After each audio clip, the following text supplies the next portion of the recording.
काय म्हणायचं आता? Height of satellite. बरोबर आहे ना? Height of satellite. ओके.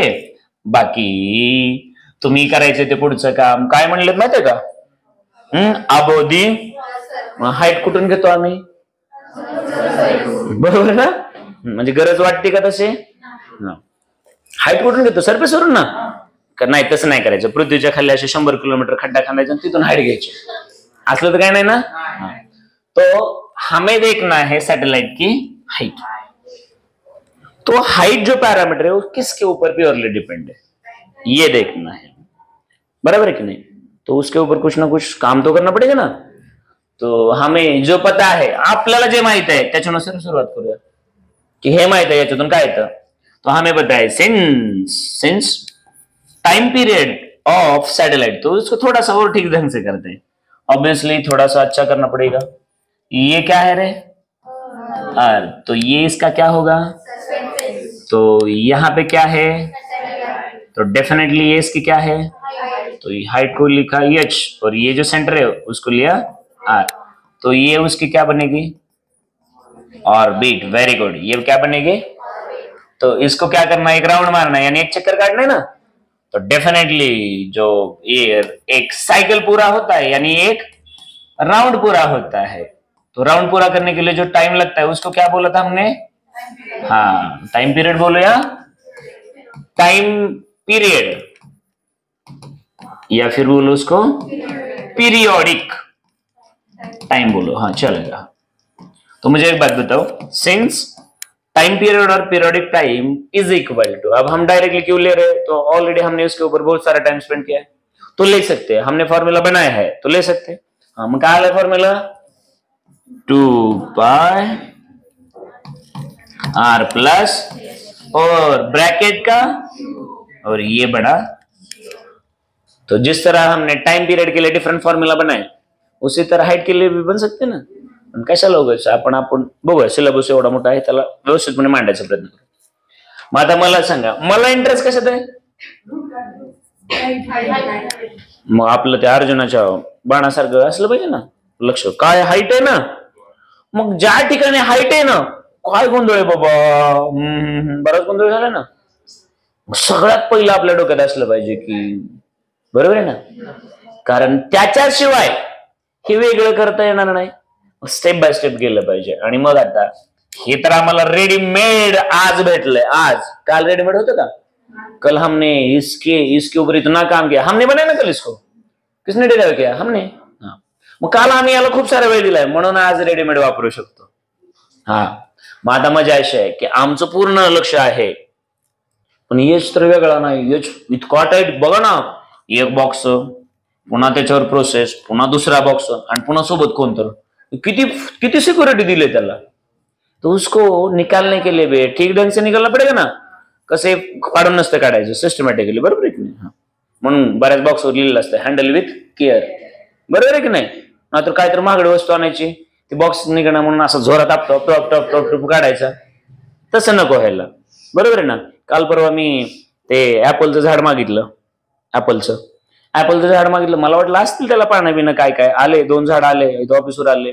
मी गेलो आवरून की बाबा ऍपलचं झाड आले बघायचं.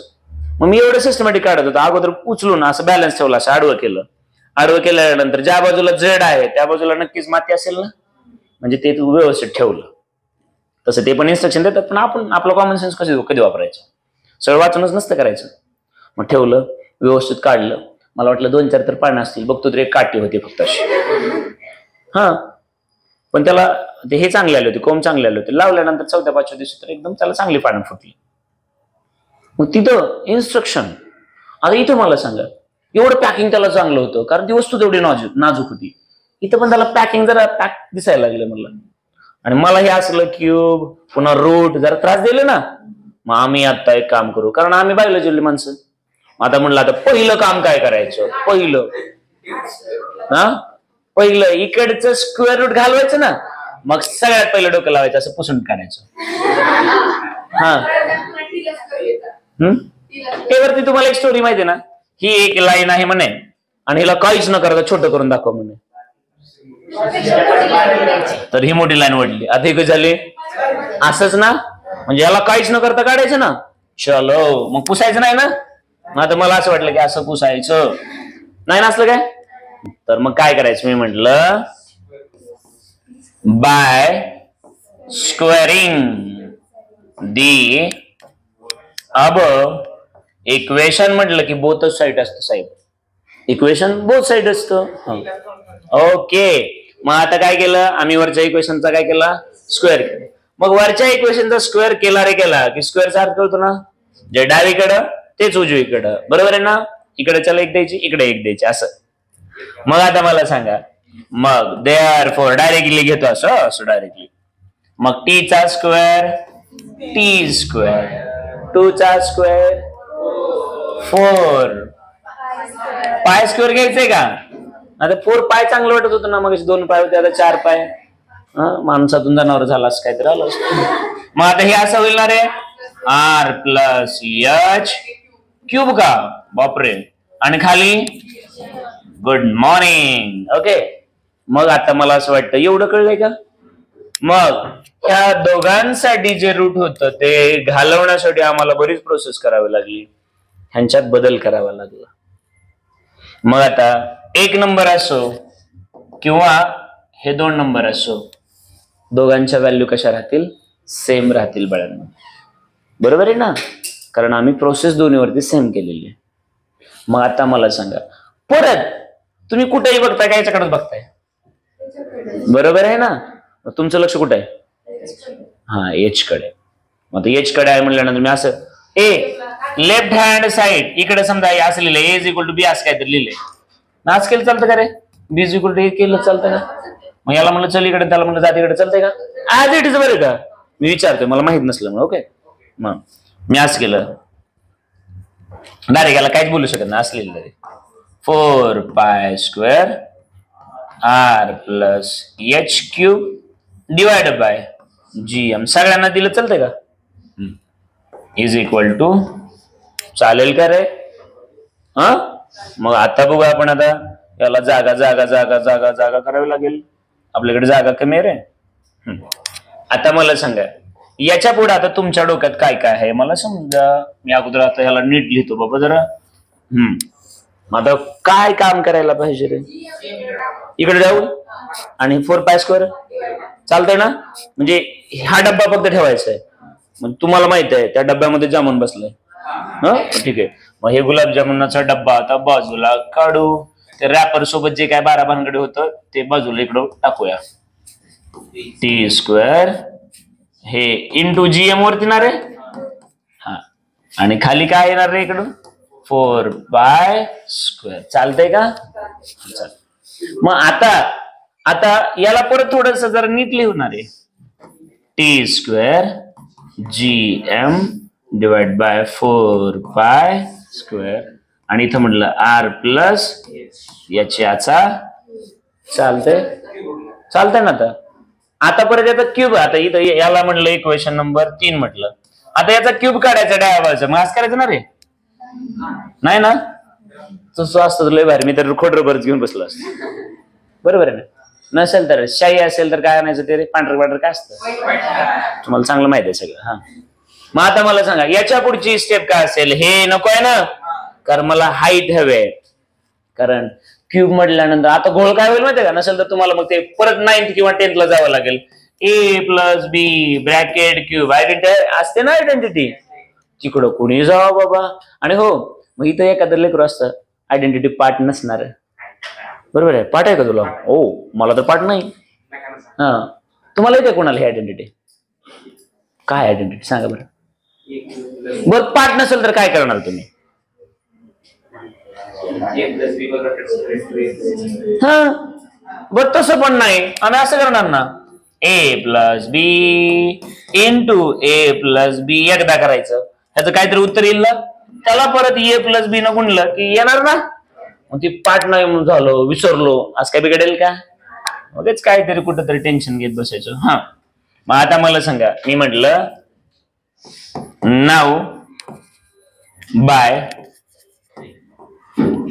टेकिंग दी स्क्वेअर रूट का बाबो क्यूब रूट ऑफ इक्वेशन 3 ना रे बांनो.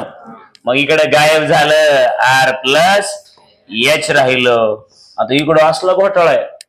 कुणाची पॉवर 1 आहे तर कुणाची 2 आहे. कुणाची तर कुणाची नाही आहे की सगळ्यांची काहीच नाही म्हणजे एक नसतं काय होच काहीतरी. हा ती काय हा बोला म्हणलं की चालू आहे का बोर्ड चालू. हा मग हे असं घ्यावं लागेल ना. हे असं लिहितील ना रे. हा इथं लिहावं लागणार. नाही लिहिलं तर काय होईल स्क्वेअर रूट होईल. मग हे T square G M divide by 4 pi. बरोबर आहे का. परत टेन्शन आलं का आता ह्या बॉक्स मध्ये जामून सोबत दुसरं पण काहीतरी आहे रे. पाक आहे ना. मला पाक खरंच आवडत नाही. मला इमानदार पाक काढू का रे बाजूला. हा मग आता हे पाक देऊ तिकडं. पाक जाऊ द्या पाकिस्तानकडे. हा मग आता मला सांगा मी म्हटलं याला किती नंबर म्हणून रे 4 ना. Therefore H is equal to हे ठेवलं क्यूब रूट कसा लिहिलाय बघा क्यूब रूट. आणि मग हे मध्ये काय रे T square acceleration due to gravity का ते. Very good. आणि एम काय कुणाचं माझं ना.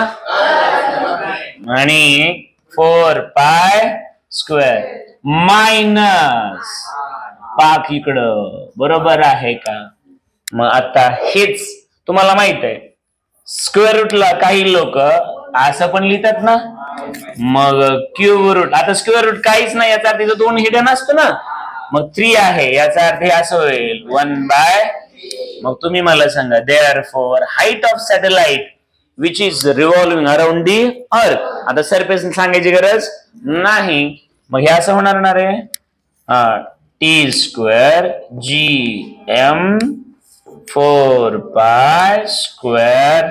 आणि याचा कुठला पॉवर 1 बाय क्यूब रूट आहे. जर 3 वरती असेल तर क्यूब पॉवर होईल 1/3 म्हणजे रूट आलं. बरोबर आहे की नाही. Minus R. बरोबर आहे का. मग आता तुम्ही मला सांगा आपल्या प्रत्येकाच्या ठिकाणी घरोघरी असंच आहे ना रे. नवरा बायकोवर अवलंबून तर बायको कोणावर असंच असेल ना. मग तुम्ही मला सांगा बघा हाईट कशावर तर आणि टाइम कशावर अवलंबून होता. बरोबर आहे की नाही. एवढं साधं सोपं ना. मग हेच आम्ही बघितलं होतं. आता याच्याकडे बघा बाळांनो please. G constant mass of earth constant 4 pi constant square constant automatically R. म्हणजे याचा अर्थ height is totally depend on. कळतंय का मी काय बोलतो ते समजतंय का हे सगळं. आणि हे बघा बाळांनो हे इक्वेशन थोडस कॉम्प्लिकेटेड होते. आणि याच्यावरती आपल्याला पुढे ज्यावेळेस आपण केपलरकडे जाणार आहोत ना केपलरकडे तेव्हा आपल्याला सीईटी नीट अप टू जे मेन्स पर्यंत logical based mathematical based problem सोडवायचे. आता मी तर काटीवाटी एक फॉर्म्युला बनवून बाजूला सरकलोय. पण जेव्हा आपण केपलरकडे जाणार आहोत तेव्हा मात्र आपल्याला आणखी जास्त वेळ याच्यामध्ये स्पेंड करायचे. पण अकॉर्डिंग टू आपला नोट्स आपला रेफरन्स सिलेबस म्हणा तर मला असं म्हणायचंय की जर आम्हाला याच्या अगोदरचं रिलेशन जे की आम्ही इथून याच्या अगोदरच्या स्टेपने सुरुवात केलं होतं periodic time T is equal to 2 pi under root R plus H cube divide by GM. मग इथं आम्ही सांगितलं होतं की टाइम पिरियड कोणावर डिपेंड आहे हाईट वरती. इथं सांगतो हाईट कोणावर डिपेंड आहे टाइम पिरियड वरती. मला असं वाटतं एवढा वेळ इथं पुरेसा असावा. याच्यापेक्षा जास्त वेळ नाही कारण याला परत एकदा आपल्याला घ्यावं लागणार आहे आणि ते याच्यापेक्षा कितीतरी पटीने जास्त डेप्थ मध्ये. पण तिथं मात्र मी इथं थांबणार आहे कारण तिथं मी केपलर्स लॉ मध्ये घेणार आहे. लक्षात आलं का. असो तर मग एवढी बडबडी तर पुरेसे असावी. ओके ठीक आहे. मग